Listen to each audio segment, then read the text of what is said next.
اس میں میم اور نون کے درمیان الف نہیں ہے، یہ کھڑی زبر ہے، اس کو الف سے لکھ دیتے ہیں. کوئی بندہ اگر اس کو ایسے لکھ دے تو یہ جائز نہیں ہے، ایسے لکھنا صحیح نہیں ہے. ایسے لکھنا اس لیے صحیح نہیں ہے کہ یہ جو میم اور نون کے درمیان الف ڈال دیا گیا ہے، تو یہ الف رسم عثمانی میں نہیں تھا. اور رسم عثمانی کیا ہے؟ یہ اصل میں رسم نبوی ہے. حضرت عثمان کی طرف اس کی نسبت حضرت عثمان نے چونکہ بہت اہتمام کیا، اس لیے اس کی نسبت حضرت عثمان کی طرف ہو جاتی ہے. جیسے ہم کہہ دیتے ہیں فلاں حدیث بخاری کی ہے، فلاں حدیث مسلم کی ہے، فلاں حدیث ترمذی کی ہے. اس کا مطلب یہ نہیں ہوتا کہ یہ کوئی امام بخاری نے اپنی طرف سے کوئی حدیثیں بنا لی، امام مسلم نے اپنی طرف سے حدیثیں بنا لی.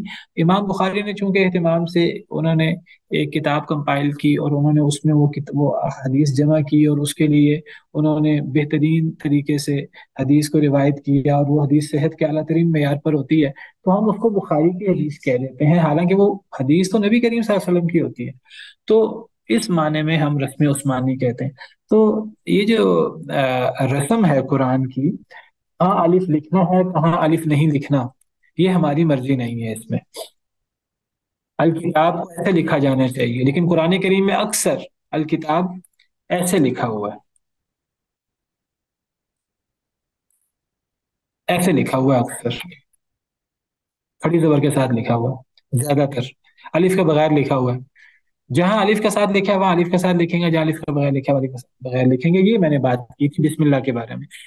تو بہرحال بات کافی دور نکل گئی. تو میں بات یہ کر رہا تھا، آپ میں سے کئی لوگوں نے ہینڈ ریز کیا ہوا ہے جی. اچھا جی، ہمیں کیسے پتہ لگے گا الرجال یہاں جنس والا ہے یا معرفہ والا ہے یا عہد ذہنی والا؟ ہمیں کیسے پتہ لگے گا؟ ہمیں تو پتہ لگے گا سیاق و اسباق سے، کانٹیکس سے. سیاق و اسباق سے پتہ لگے گا کہ یہاں الف لام کون سا ہے. آپ کو اس کی مثال دیتا ہوں. سوال یہ ہے کہ الف لام کے بارے میں نے کہا اس کے تین معنی ہو سکتے ہیں، تو ہمیں کیا پتہ لگے گا یہاں کون سا ہے؟ اس کی میں اکثر مثال دیتا ہوں. یہ میں اردو میں ایک لفظ لکھ رہا ہوں، یہ لفظ کیا ہے؟ کون بتائے گا؟ میں میں یا میں ہاں جی، اب دو آراء آئی ہیں. ایک ہے کہ یہ لفظ میں ہے. میں کا کیا مطلب؟ یعنی فرسٹ پرسن، میں بات کرنے والا، آئی. اور دوسرا آپ میں سے بعض نے کہا ہے کہ یہ لفظ میں ہے. میں میں کا کیا مطلب؟ یعنی ان، یا عربی میں کہیں تو فی. میں یعنی اگر میں کہوں کہ خالد مسجد میں ہے، تو ایک تو یہ میں والا ہو سکتا ہے خالد مسجد میں ہے، یہاں سے پتہ لگ گیا کہ میں سے کیا مراد ہے. اور ایک ہے کہ میں لاہور جا رہا ہوں. یہاں یہاں اب اگر میں اکیلا میم یا نون غنہ لکھوں تو یہ میں بھی پڑھا جا سکتا ہے، میں بھی پڑھا جا سکتا ہے. تو اب کیا پڑھیں گے وہ ہمیں سیاق و سباق سے، کانٹیکٹ سے پتہ لگے گا. اب پہلے جملے میں ہم طے ہے کہ یہ لفظ میں نہیں ہے، یہ لفظ میں ہے. اور دوسرے جملے میں، دوسرے سینٹینس میں ہمیں پتہ لگ رہا ہے کہ یہ لفظ میں نہیں ہے، یہ لفظ میں ہے، فرسٹ پرسن والا. اور اگر میں کہوں کہ میں گھر میں ہوں، اب یہاں یہ دونوں میں بھی آ گیا اور میں بھی آ گیا. کلیئر ہے کہ نہیں؟ تو یہ سیاق و سباق سے، جملے سے پتہ لگے گا، سینٹینس سے، کہ یہاں ہم نے الف لام کون سا مراد لینا ہے. ہمیں خود بخود سمجھ آ جائے گی. واضح؟ جی سر واضح ہے. کانٹیکسٹ جو ہے وہ میننگ کلیریفائی کریں. جی جی، اسے ہمیں پتہ لگے گا کہ یہاں الف لام سے مراد معرفہ بنانے کے لیے ہے الف لام، یہاں یہ جنس کے لیے ہے، یا یہاں یہ عہد ذہنی کے لیے. بات ہو رہی تھی للہ کی، ٹھیک ہے. للہ کے بارے میں نے کہا کہ یہ اصل میں دیکھنے میں ہمیں یہ لگ رہا ہے جیسے ایک تو لفظ اللہ ہے، للہ تو ہمیں اس کے حروف اللہ، لفظ اللہ سے بھی کم نظر آ رہے ہیں، لیکن یہ اصل میں یہ اصل میں یہ اس طرح ہے. یہ اصل میں لی اللہ ہے. لی اللہ، اس کو ملا کر لکھتے ہیں تو اس کو ملا کر کس طرح لکھنا چاہیے؟ اس کو ملا کر اس طرح لکھنا چاہیے، لام الف لام لام ہا. لیکن اس کو اس طرح نہیں لکھا جاتا. اس میں الف کو بھی گرا دیا جاتا ہے. تو اگر الف کو گرا دیں تو پھر 3 لام ہونے چاہیے، لیکن اس کے پھر 3 لام نہیں ہوتے، اس کا ایک لام بھی گر جاتا ہے اور 2 لام ہی رہتے ہیں. بس اس لام پہ شد آ جاتی ہے. تو اصل میں للہ یہ یعنی پورے لفظ جلالہ سے پہلے لام زد لی لگا ہوا ہے. تو گویا کہ اس کا مطلب ہوتا ہے اللہ کے لیے. لام زد لی کا مطلب کے لیے، اور اللہ کا مطلب ہے اللہ. للہ یہ اصل میں 2 کلمے ہیں، ایک لام زد لی الگ ہے اور اللہ الگ ہے. اس میں الف اور لام گرا ہوا ہے. اس کو لکھنے میں ایسے لکھا جاتا ہے. کہنے کو یہ اللہ سے بھی چھوٹا کلمہ لگ رہا ہے، لیکن یہ اللہ پورا ہے اس میں، اور لام زد لی پیچھے الگ موجود ہے. واضح ہے؟ اور یہ بھی رسم عثمانی ہے. اس کو ہم اپنی مرضی سے کوئی بندہ کہے جی نہیں میں نے تو یہاں الف بھی لکھنا ہے، میں نے تو یہاں دوسرا لام بھی لکھنا ہے، نہیں، اپنی مرضی سے ہم نہیں کر سکتے. اس کی وہی رسم ہے جو اصل میں نبی کریم صلی اللہ علیہ وسلم نے لکھوائی، صحابہ کرام نے لکھی، حضرت ابوبکر صدیق نے اسی رسم کو برقرار رکھا. اسی رسم کا اہتمام سیدنا عثمان بن عفان رضی اللہ تعالیٰ عنہ نے بہت اہتمام سے کیا، اور حضرت عثمان نے چونکہ بہت اہتمام کیا تھا، لہذا اس کی نسبت حضرت عثمان کی طرف کر دی جاتی ہے، رسم عثمانی. جی شیخ یہ جو یہ شاد اور یہ ہر یہ جو I don't know اس کو کیا زبر زیر یہ جو سارے تھے یہ شروع سے تھے، آپ صلی اللہ علیہ وسلم کے زمانے سے تھے یا بعد میں انٹروڈیوس ہوئے؟ نہیں، یہ شروع میں نہیں تھے. یہ شروع میں زبر زیریں بھی نہیں تھی اور نقطے بھی نہیں تھے. یہ نقطے بھی بعد میں لگے ہیں اور زبر زیریں بھی بعد میں لگی ہیں، کھڑی زبر وغیرہ. تو شروع میں یہ زبر زیریں وغیرہ نہیں تھی. لمبا موضوع ہے، پھر ہماری بات دور نکل جائے گی. بس میں نے آپ کو مختصر جواب دے دیا ہے. شروع میں نہ زبریں زیریں تھی نہ نقطے تھے. با اور تا کا فرق لوگ نقطوں سے نہیں کرتے تھے، لوگ سنٹینس سے کرتے تھے. مثلا اگر یہ لفظ ایک لفظ ہے،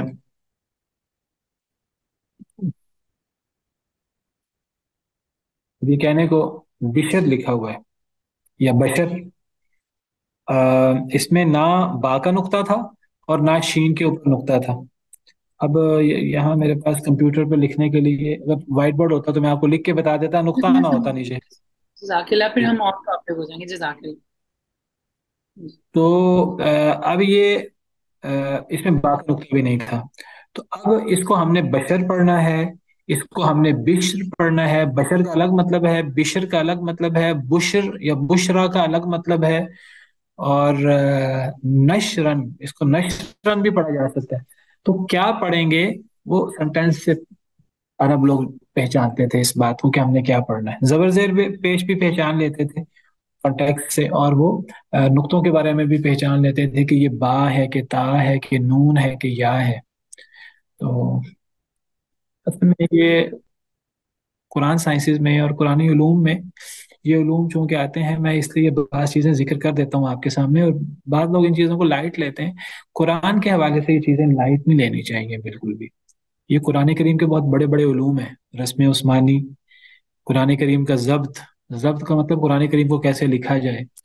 تو یہ میرا خاص فیلڈ بھی ہے اور میرا یہ اسپیشلٹی بھی ہے.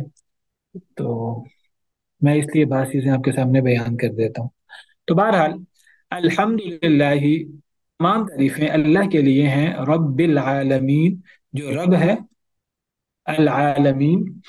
العالمین اس کو وضاحت کر دوں آپ کے سامنے. العالمین